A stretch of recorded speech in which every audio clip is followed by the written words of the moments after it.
menyampaikan hasil diskusi kami dari expert group. Kami dari kelas M2, perkenalkan nama saya Salma. Saya Dinda. Saya Francisca Kalaneka Putri. Saya Amanda Mulia. Saya Sultan Jordan. Saya Febri Livio. Saya Aurelia Melani. Baik, langsung saja pada bab 1, yaitu pendahuluan. Pendahuluan adalah pengantar dan awal untuk membahas karya tulis. Bagian pendahuluan ini berhubungan antara topik dan konteks karya tulis. Pendahuluan adalah tempat untuk menjelaskan tujuan penelitian, pertanyaan, latar belakang sebuah penelitian atau karya ilmiah. Tujuan penelitian ini untuk mengarahkan penulis untuk mengajukan pertanyaan penelitian. Di dalam pendahuluan ada beberapa bagian, yaitu 1. Latar belakang. Latar belakang adalah dasar atau titik tolak untuk memberikan pemahaman kepada penulis atau pendengar mengenai apa yang dibahas pembaca. Yang kedua, rumusan masalah. Rumusan masalah adalah tulisan singkat yang berisi pertanyaan tentang topik diangkat oleh penulis. Yang ketiga, manfaat penelitian. Manfaat penelitian adalah kontribusi penelitian Anda terhadap bidang keilmuan yang dipelajari. Yang keempat, tujuan penelitian. Tujuan penelitian untuk memperoleh pengetahuan atau penemuan baru. 5. Landasan teori. Landasan teori adalah konsep dan juga proporsi yang telah tersusun secara sistematis sebagai variabel penelitian. Selanjutnya bab 2, tinjauan pustaka. Salah satu sistematika penulisan karya ilmiah membuat tentang tinjauan pustaka. Tinjauan pustaka ini berisi tentang teori-teori atau pendapat ahli yang terkait dengan topik yang akan diteliti. Pada karya ilmiah, skripsi maupun tesis tinjauan pustaka ini berada pada bab 2. Tinjauan pustaka atau kajian kepustakaan ini berisi tentang kerangka konseptual maupun landasan teori yang menjadi pijakan ketika kita melakukan penelitian. Selanjutnya, pengertian penelitian, pengertian tinjauan pustaka mengutip Alacrity Journal of Education yang diterbitkan LPPI Publishing. Tinjauan pustaka merupakan sebuah aktivitas untuk meninjau atau mengkaji kembali berbagai literatur yang dipublikasikan oleh akademisi atau peneliti lain sebelumnya terkait topik yang akan kita teliti. Pengertian tinjauan pustaka menurut para ahli, yang pertama itu ada Taylor dan Proctor. Taylor dan Proctor mendefinisikan tinjauan pustaka merupakan sebuah aktivitas untuk meninjau atau mengkaji kembali berbagai literatur yang telah dipublikasikan oleh akademisi atau penelitian lain sebelumnya terkait topik yang akan kita teliti. Kemudian yang kedua itu ada menurut Lady. Lady mendefinisikan tinjauan pustaka sebagai penjelasan yang harus berisi mengenai pernyataan-pernyataan peneliti sebelumnya mengenai penelitian serupa yang dikerjakan, sehingga tinjauan pustaka didasari dengan langkah-langkah penelitian. Pengembangan selain itu juga disebut dengan bab dalam karya tulis ilmiah yang menerangkan mengenai teori-teori yang dipakai.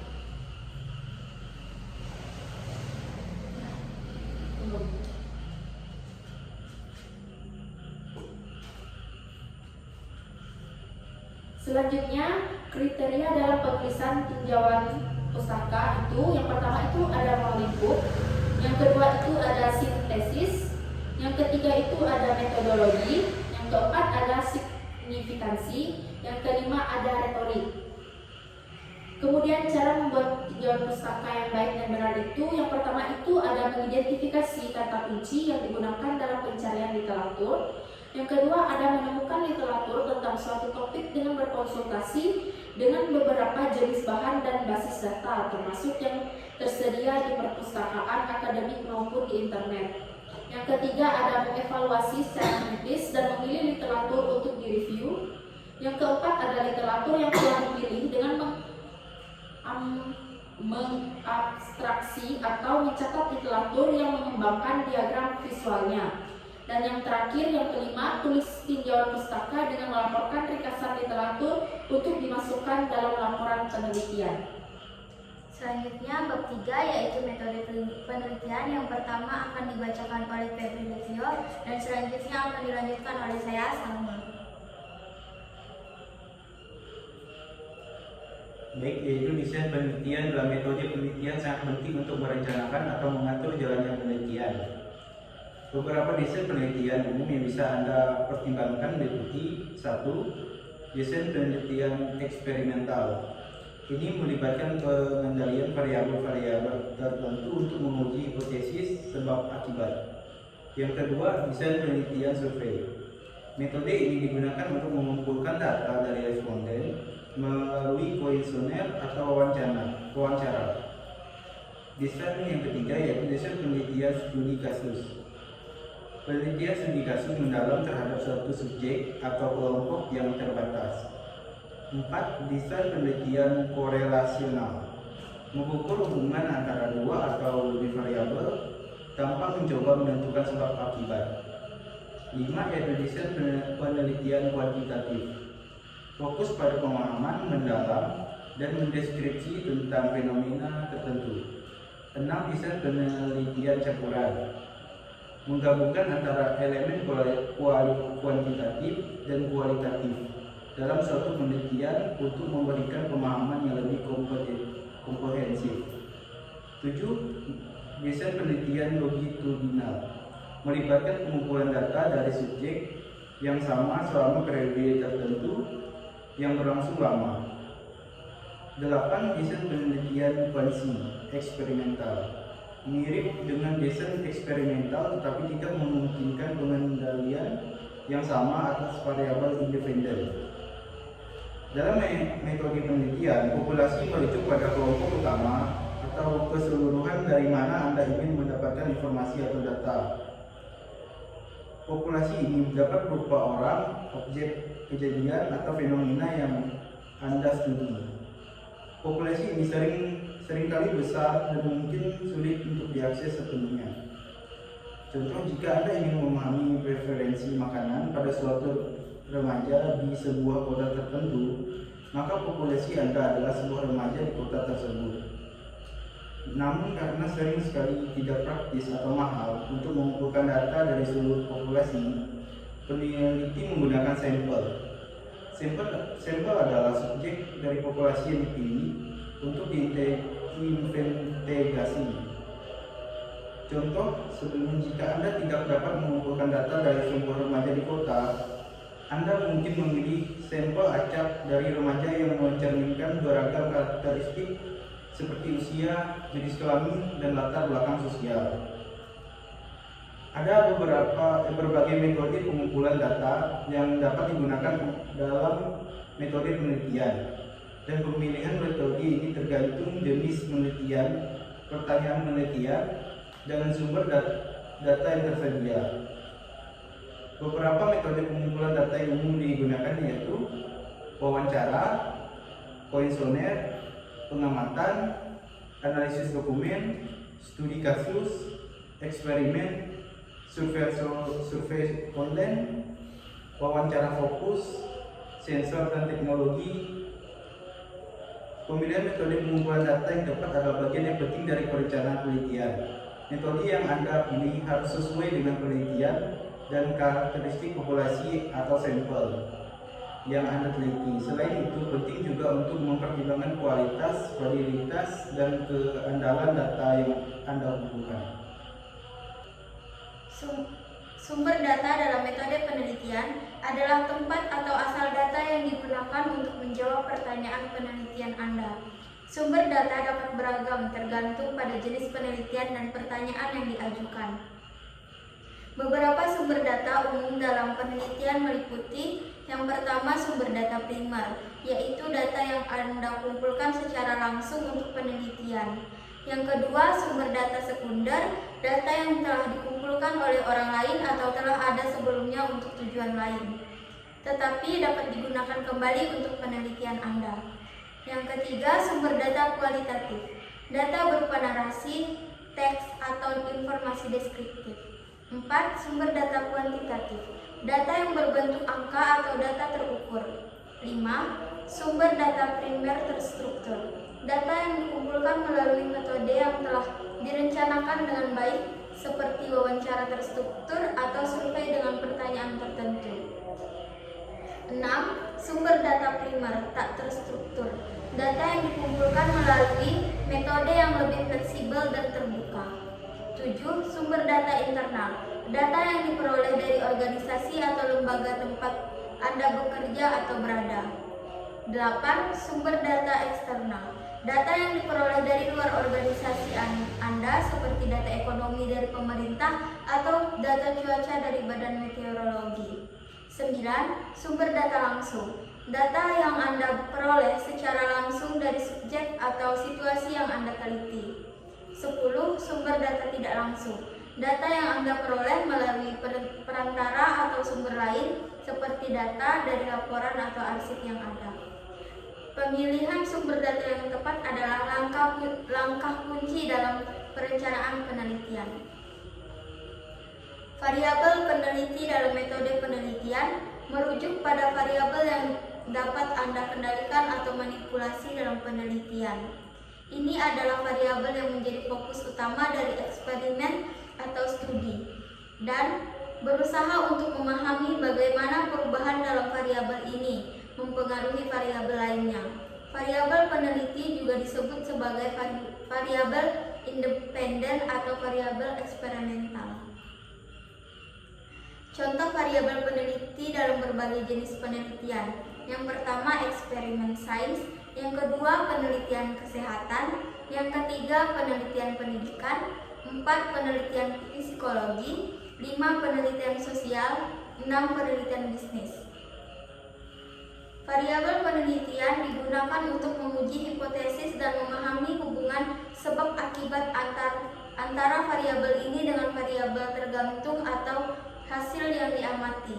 Dalam eksperimen peneliti, mencoba mengubah variabel peneliti untuk melihat apakah ada dampak yang signifikan pada variabel tergantung.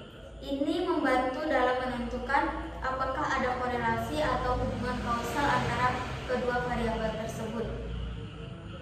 Operasionalisasi variabel dalam metode penelitian adalah proses mengubah konsep abstrak atau variabel teoritis menjadi variabel yang dapat diukur secara konkret. Ini membantu peneliti mengukur, mengamati, dan mengumpulkan data yang relevan untuk penelitian mereka. Misalnya, jika Anda melakukan penelitian tentang tingkat kepuasan pelanggan, variabel teoritis kepuasan pelanggan harus dioperasionalisasikan. Definisi operasional untuk variabel ini bisa mencakup penggunaan kuesioner dengan pertanyaan yang mengukur kepuasan pelanggan berdasarkan skala tertentu, seperti skala 1 hingga 5, di mana 1 adalah sangat tidak puas dan 5 adalah sangat puas. Ada beberapa teknik analisis data yang dapat digunakan dalam metode penelitian, dan pilihan teknik tergantung pada jenis data yang Anda kumpulkan. Ada tujuan penelitian Anda. Beberapa teknik analisis data yang umum digunakan dalam penelitian meliputi: yang pertama, analisis statistik deskriptif, 2. Analisis regresi, 3. Analisis korelasi, 4. Analisis regresi logistik, 5. Analisis ANOVA, Analysis of Variance, 6. Analisis konten, analisis isi, 7. Analisis cluster, 8. Analisis faktor, 9. Analisis survival, 10. Analisis geospasial. Pilihan teknik analisis data akan sangat tergantung pada pertanyaan penelitian Anda dan jenis data yang Anda miliki. Sebaiknya Anda berkonsultasi dengan seseorang statistikawan atau ahli metodologi penelitian. Selanjutnya, bab 4 yaitu uji validitas dan reliabilitas akan dibacakan oleh Sultan Jordan. Validitas dan reliabilitas adalah konsep yang penting dalam penelitian kuantitatif. Validitas mengacu pada sejauh mana suatu penelitian benar-benar mengukur apa yang dimaksud untuk diukur. Sedangkan reliabilitas mengacu pada seberapa konsisten hasil penelitian saat diulang dengan cara yang sama. Validitas penelitian adalah sejauh mana instrumen penelitian benar-benar mengukur apa yang seharusnya diukur. Teknik validitas bisa dibagi menjadi beberapa jenis, seperti validitas isi, validitas konstruk, validitas kriteria, dan validitas eksternal. Untuk memastikan validitas penelitian, ada beberapa langkah yang harus dilakukan, antara lain melakukan review literatur, menjalankan pretest instrumen, dan melakukan analisis konsistensi antara pertanyaan atau item dalam instrumen. Reliabilitas penelitian adalah seberapa konsisten hasil penelitian saat diulang dengan cara yang sama. Jenis reliabilitas bisa dibagi menjadi reliabilitas internal dan reliabilitas eksternal. Untuk memastikan reliabilitas penelitian, ada beberapa langkah yang harus dilakukan, antara lain mendukung koefisien reliabilitas, melakukan pretest, dan menjalankan analisis faktor untuk menguji konsistensi antara pertanyaan atau item dalam instrumen. Baik, sekian dari saya. Selanjutnya bab 5 yaitu penentuan jumlah sampel oleh Dinda Justina. Penentuan jumlah sampel adalah tindakan memiliki jumlah pengamatan atau ulangan untuk dimasukkan dalam sampel statistik. Ukuran sampel adalah fitur penting dari setiap studi empiris, di mana tujuannya adalah untuk membuat kesimpulan tentang populasi dari sampel. Menentukan jumlah sampel dalam metode penelitian bisnis melibatkan beberapa langkah yang perlu dipertimbangkan. 1. Tentukan tujuan penelitian. Identifikasi dengan jelas pernyataan penelitian Anda dan apa yang ingin Anda capai dengan penelitian tersebut. 2. Tentukan populasi. Identifikasi populasi atau kelompok yang ingin Anda teliti. 3. Tentukan tingkat keyakinan. Tentukan tingkat keyakinan yang Anda inginkan untuk hasil penelitian Anda. 4. Estimasi variabilitas populasi. Ini bisa dilakukan dengan merujuk pada penelitian sebelumnya atau dengan melakukan uji coba awal. 5. Penelitian metode sampling. Pilihan metode sampling yang sesuai untuk penelitian Anda ini bisa berupa sampel random, sampling, dan lainnya. 6. Hitung jumlah sampel. Gunakan rumus statistik yang sesuai dengan metode sampling yang Anda pilih untuk menghitung jumlah sampel yang dibutuhkan. 7. Pertimbangkan sumber daya. Pastikan bahwa jumlah sampel yang Anda tentukan dapat diakses dan diinvestasikan dengan sumber daya yang Anda miliki. 8. Pertimbangkan kemungkinan non-respon. Berpikir tentang kemungkinan bahwa sebagian dari sampel yang Anda pilih mungkin tidak merespon atau mengisi survei. 9. Uji coba. Jika memungkinkan, lakukan uji coba kecil terlebih dahulu untuk menguji apakah jumlah sampel yang Anda tentukan sudah mencukupi atau perlu disesuaikan. 10. Lakukan analisis statistik. Setelah Anda mengumpulkan data, lakukan analisis statistik untuk mengevaluasi hasil penelitian Anda dan memastikan bahwa hasilnya dapat diandalkan. Penting untuk memahami bahwa menentukan jumlah sampel adalah bagian penting dari desain penelitian, dan perhitungan ini harus dilakukan dengan hati-hati untuk memastikan validitas dan generalisabilitas hasil penelitian Anda. Jumlah sampel dalam metode penelitian bisnis mengacu pada sejumlah individu, unit, atau elemen yang dipilih dari populasi yang lebih besar sebagai objek penelitian. Populasi adalah kelompok yang lebih besar yang mencakup semua elemen yang relevan untuk pertanyaan penelitian Anda. Penggunaan sampel dalam penelitian bisnis memungkinkan peneliti untuk mengumpulkan data dari sebagian kecil populasi tersebut sebagai representasi daripada mengumpulkan data dari seluruh populasi yang sering kali besar dan mahal. Jumlah sampel yang dipilih harus memadai untuk mewakili populasi secara umum. Selanjutnya bab 6 yaitu regresi linear sederhana dan berganda dan asumsi klasik akan disampaikan oleh Odelia Mehani. Regresi linear sederhana. Analisis regresi linear sederhana adalah hubungan secara linear antara satu variabel independen X dengan variabel dependen Y. Analisis ini mengetahui arah hubungan variabel independen dengan variabel dependen apabila variabel independen mengalami kenaikan atau penurunan. Jadi kesimpulannya, regresi linier sederhana digunakan untuk memperkirakan hubungan antara dua variabel kuantitatif. Lanjut, regresi linier berganda. Regresi linier berganda merupakan model regresi yang melibatkan lebih dari satu variabel independen. Jadi, kesimpulannya, analisis regresi linier berganda dilakukan untuk mengetahui arah dan seberapa besar pengaruh variabel independen terhadap variabel dependen. Selanjutnya, regresi linier asumsi klasik. Regresi linier asumsi klasik, syarat-syarat yang harus dilakukan sebelum melakukan analisis lebih lanjut terhadap data yang telah dikumpulkan, dan asumsi-asumsi yang harus dipenuhi dalam analisis regresi asumsi klasik antara lain normalitas, homoskedasitas, non-autokorelasi, non-multipolimerisasi, dan linearisasi. Sekian, terima kasih. Sekian hasil diskusi dari homework kami. Kurang dan lebihnya kami mohon maaf. Terima kasih. Terima kasih.